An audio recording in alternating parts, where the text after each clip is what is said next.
And welcome back, Air Acolytes, to another edition of Breaking Wind, a Last Airbender podcast. But we're not talking about Last Airbender, we're talking about The Legend of Korra.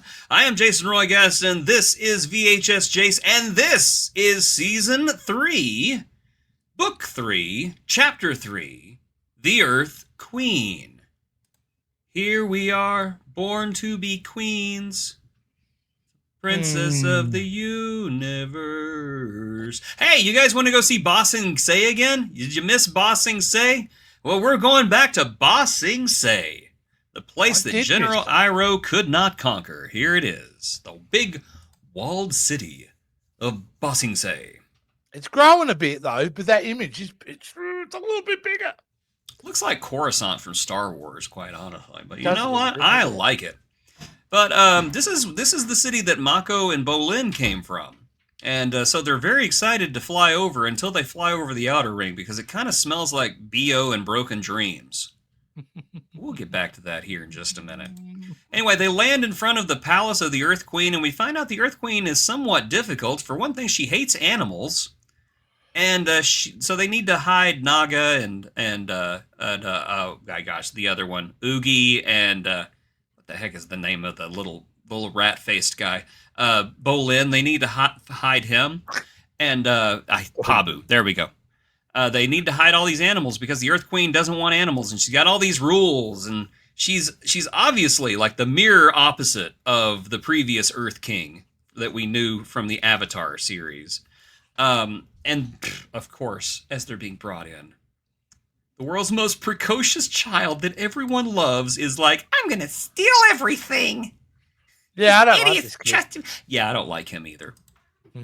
He gets better, but man, right now, he's basically like the worst person ever. It's like, where's Kai? Where's Kai? Who cares?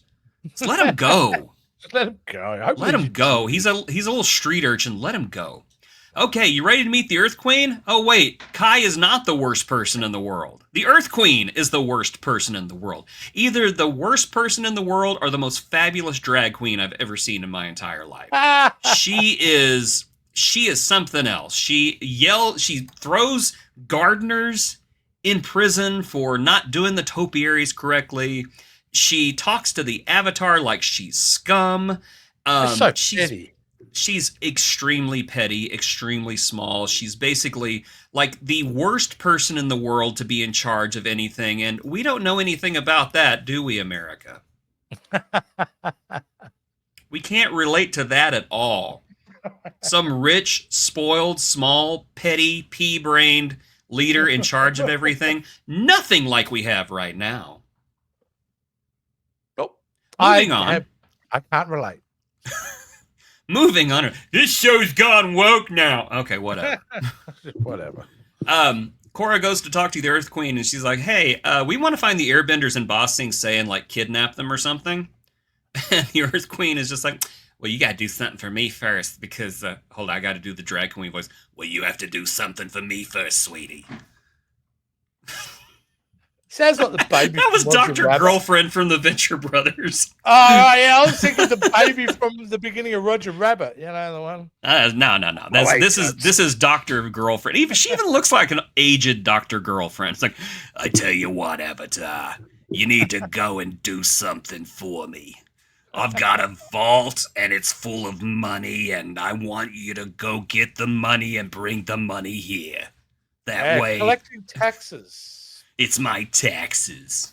That's what it is, isn't it? Like, yeah, it's taxes. It's like, hey, I got taxes. Yeah. I want you to come bring them to me because raiders are stealing all my precious, precious taxes. And Korra's like, okay. I think she knows it's all BS straight away. She does, but she needs to find the Airbenders. So she's just like, oh, God, I hate this woman. Do it. Let's just get this done. So anyway, I think Mako decides to kill Kai. I really do. I think Mako was going to kill Kai, but Kai outsmarted them because they're idiots, and that's fine. He traps them on a train, and they end up in the outer ring of Ba Sing Se. And whenever they go to buy a ticket to get back to the inner ring, oh, Kai stole their wallets. I hate Kai, but man, he's smart. Like he really screwed them over here. So now Bolin and Mako are stuck in the outer ring of Ba Sing Se, where, as Bolin says, you can go to the bathroom anywhere you want. So it's a lot like San Francisco. But they get hungry. They get hungry because they spent the entire night sleeping on garbage. Kind of like a Days Inn. Great and they go too. They go to steal fruit, and then it turns out the fruit's gross, and the fruit seller takes offense and basically like dares them to steal his fruit. And then they decide to leave. Yeah, and it just turns into a big fight, and they're all on the ground like so wrestling and everything. And then that's when this dude shows up. He's like, wait a second, are you Mako and Bolin? I'm your uncle! This is your cousin! We're all family! So is Kai really that horrible? Because if it wasn't for Kai... Yes, Kai is that horrible. Yeah, so we get one really good action piece here, and that's Korra and Asami versus Mad Max and the the Thunderdome. That's it. It's a fun fight. It's really one-sided. Korra. It's like playing a video game on easy mode, but it's okay because we get to see some really cool stuff. And as they're going away, it's like, you're on the wrong side, Avatar. I don't know if you noticed, but the Queen's not very nice. Yeah, who would have guessed? Who would have guessed the Queen was not a nice person? Yeah. I mean, the thing is, again, I don't think that's news to her, but she now has the evidence she needs, doesn't she? Yep. She now has eyewitness statements. That's true. Well, anyway, hold your breath, kids, and keep your belts tight, because we're about to insert some unabashed 200 proof badassery into this episode, because, ladies and gentlemen, Lord Zuko is back on his dragon. Lord Zuko's riding a dragon, man. Like, yeah. Lord Zuko on a dragon. If I was to get an Avatar tattoo, that might be it. Yes. Old man Lord Zuko, yeah.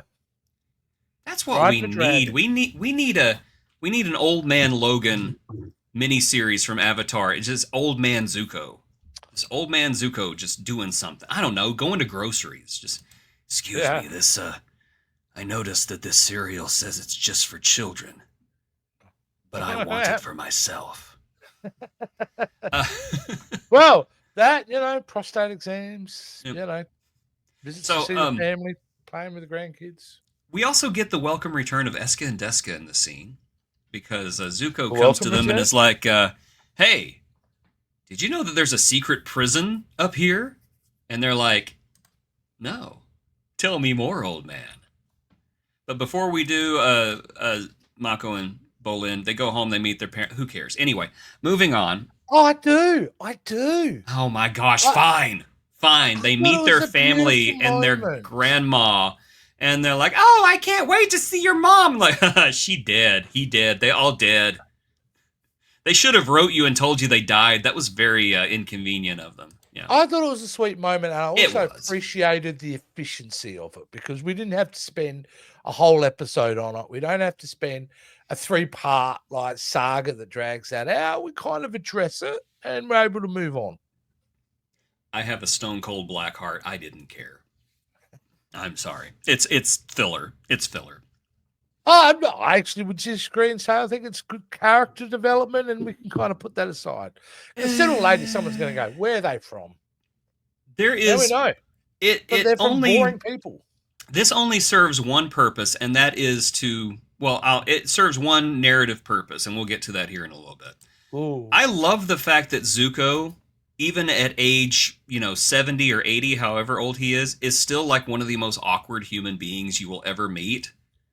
And getting stuck on an elevator with him, while at the same time being awesome, is just head-scratchingly weird. That's a great shot, too, because it summarizes everyone. Yeah. Because the twins are awkward, too, right? They are. Poor Zuko, and the only one who's not awkward, but feels awkward now because of their being awkward, is Dad. Yeah. But we do learn that the person being held in the prison is a combustion bender who can create explosions with her mind. This is, I think her name is Paley, I think. And I just love Lord Zuko's line here whenever he says, ironically, I hired someone with the same abilities to kill the Avatar once. It didn't work. Yeah. And then everybody just kind of looks at him like, oh my God. Yeah. Why couldn't we have gone in separate elevators? I would have waited. They go and they visit, and we get this really cool, sinister shot, because this is the only time we see her is just her smiling because she knows she's about to get out. Yeah. It's the overconfidence right now.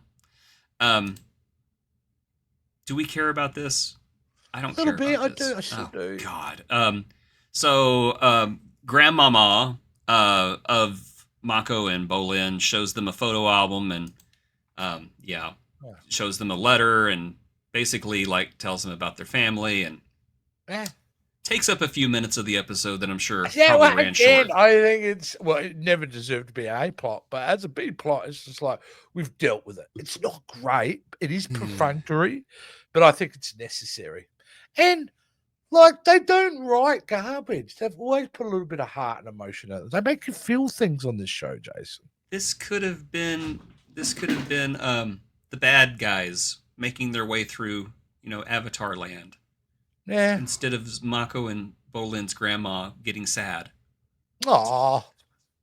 All right. Anyway, that old black heart of yours. The worst person in the world then tells Korra, "Oh, you came for air." Oh, I'm sorry, I did the wrong one. Oh, dearie, you came for airbenders. Oh, there's no airbenders here. There are no airbenders in Ba Sing Se.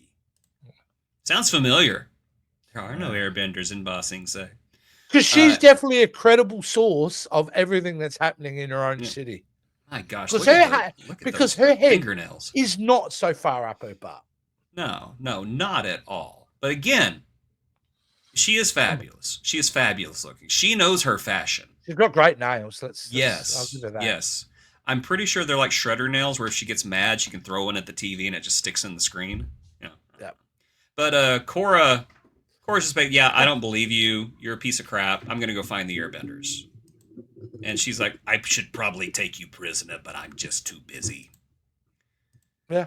Mako, okay, here's the only time that this story even remotely brings any of the narration forward, and that is whenever Bolin and Mako says, yeah, we're here to find the airbenders, and the family goes, oh, crap.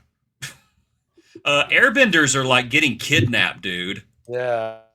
And that's when the second worst person in the world gets kidnapped and locked into a underground vault where hopefully we will never see him again. But yeah, Kai, that's the cliffhanger. Yeah, is it wrong that I'm kind of rooting for the kidnapper at that moment? That's the cliffhanger they left us with is, oh no, what's going to happen to Kai? Oh no, I don't care. Yeah, I'm like, well, nothing more to see here. Yep. Let's walk away. Yeah. It's basically, oh no, will Scrappy Doo survive this? Who cares? No one cares. But I wish it was a Poochie moment. I hope he was going to his home planet. My home planet. Now, I will say Kai gets better. It's basically Dal from Star Trek Prodigy. When you first meet him, you're like, this is the worst character ever. I hate him and I want him to die. And by the end, you're just like, I'm so glad I met you. You don't quite get that way with Kai, but he does get better. But that is the Earth Queen. It was, I don't want to say uneventful, because the Earth Queen is quite frankly I don't want to say she's like a horrible person, but she is, well, I mean, obviously she's a horrible person, but she's not a horrible character because she's fun to watch and she's just so deviously devilish and awful. She's just an awful person. She also is, but at the same time, what I noticed about her, she's also keeping the traditions alive of the kingdom. Yes. Like she's very traditional looking. Like she hasn't like completely become self-absorbent. Obviously, it's important to her, but yeah, she's very materialistic. Yes, and immature. I do like the bit where she doesn't like the Avatar because Aang and Zuko talked the previous Earth King into donating land to build Republic City. Yeah. And so she's like, no, that's our land. They should have never given it to them. We hate you, and you're just the worst person ever. So yeah, I really enjoy that there's like this long-standing grudge against Korra for something that Aang did. I Yeah, like that. I like that a lot. But yeah. that is the Earth Queen. I did not think this episode was great. It wasn't bad. It was just kind of a placeholder for me. Hmm. It's just basically, Earth Queen is bad. Yeah, I knew that in the first 10 minutes. Kai Yep. sucks, and yeah, family stuff. Yeah, there's a lot of meat on this bones for this episode, but No. the thing is, I don't want to make any opinion on that yet because this show has proven to me in all its iterations so far is like it likes to take left, and sometimes there are reasons for this. It's because we're going to have a run of very intense episodes, so they create breathe. Like I don't know where they're going, Yeah. Well, they got to but on a save money surface somewhere. level, yeah. I can tell you right now, what would have saved this episode? This should have been the A plot. Yeah. I'm sorry. It should have been and I know that they had this thing where it's like, yeah, we can have legacy characters, but they can't be in the forefront. They have to be in the background, Yeah. which I kind of get, but at the same time, you cannot show us Zuko like this and say, okay, this is the C plot. Screw you. Yeah, like Screw you. that is a very common thing of that era too, isn't it? If you think about how many shows we would watch where they would set up the big cliffhanger, yeah, it would be halfway through the next episode before it's even addressed, or if it is addressed, we've skipped a giant part of it. So yeah, like that's what I don't like either. If you set up such a there's Zuko, old man Zuko on a friggin' dragon, we should be picking up with that story pretty much the next episode. Heck, I would have taken 15 minutes of this elevator ride, to be honest. My God, did I ever tell you honestly, about shouldn't my even have a B girlfriend? plot, to be honest with you. I mean, the one thing I will agree with you, even though I think it's a sweet moment with Bolin and that, but yeah, you could have actually completely excised that whole plot out of it. Yeah, that's my point right there. Is you could have cut that completely out. Kai could have gotten picked up at the end, and you'd just be like, "What's going on?" Yeah, instead of going, "Oh, yeah, they've been getting kidnapped." Oh, der. Well, the only problem now with the Bolin storyline is just a giant megacity, and you just happen to be walking down and get into an altercation with family. Like, yeah, the odds of that are ridiculous. So they could have cut that moment out and just said, "Look, we know we're going to go and visit family." Yeah. Well, to me, it was unnecessary to have them happen to come across. Where it should have been, we know we got family here. We're going to go and see if we can find them. I did like when Mako gave Grandma the scarf because that's like his signature. Very piece. He was just like, here, you take this. It smells bad anyway. Yeah. Oh, thank you. It smells like death. Yeah, it was Dad's. It was easy to get it off of him because his head was gone. Yeah. But we don't have to deal with that ever again, correct? Now we're good. Yeah. That's done. Yeah, let's not do that. Let's not do any more Bolin Mako family. I'm going to be honest. I don't even remember if we have anything else to do with them. Yeah, I don't. We don't need it anymore. Next episode's title has got me curious because it doesn't sound good. If you're naming your episode In Harm's Way, I don't think it's going to be an episode based on Sunshine and Lollipops. Yeah, just sidestep. Get out of harm's way. I don't get it. Yeah. Hopefully it is Kai in harm's way because Kai sucks. Kai and Jet. It's like it just becomes a torture episode of Kai. I'm just trying to figure out Kai and Jet. Which one is it? I don't know. Oh. I'm thinking probably still Jet, but Kai's like tickling his nether regions under there, getting ready to come up. Needs to do a few extra douchier things to get to Jet level. Yeah, because Kai hasn't tried to genocide anyone yet. No, that's right. Yes, but we will see if he ever gets to that point. And if you would like to see, please join our Patreon. You can join us for as little as $5 a month or more if you're feeling extra sexy. You can also join us on Patreon. You can become a YouTube channel member, actually, but you can also join us on Patreon. Go to our channel main page. You can find our YouTube membership option there, and we would love to have you all as members because members are great. I love members. Yeah. You got anything else to say? No, not after that. Okay, good. Anyway. Be sure to join us next time for In Harm's Way here on Breaking Wind, a Last Airbender podcast.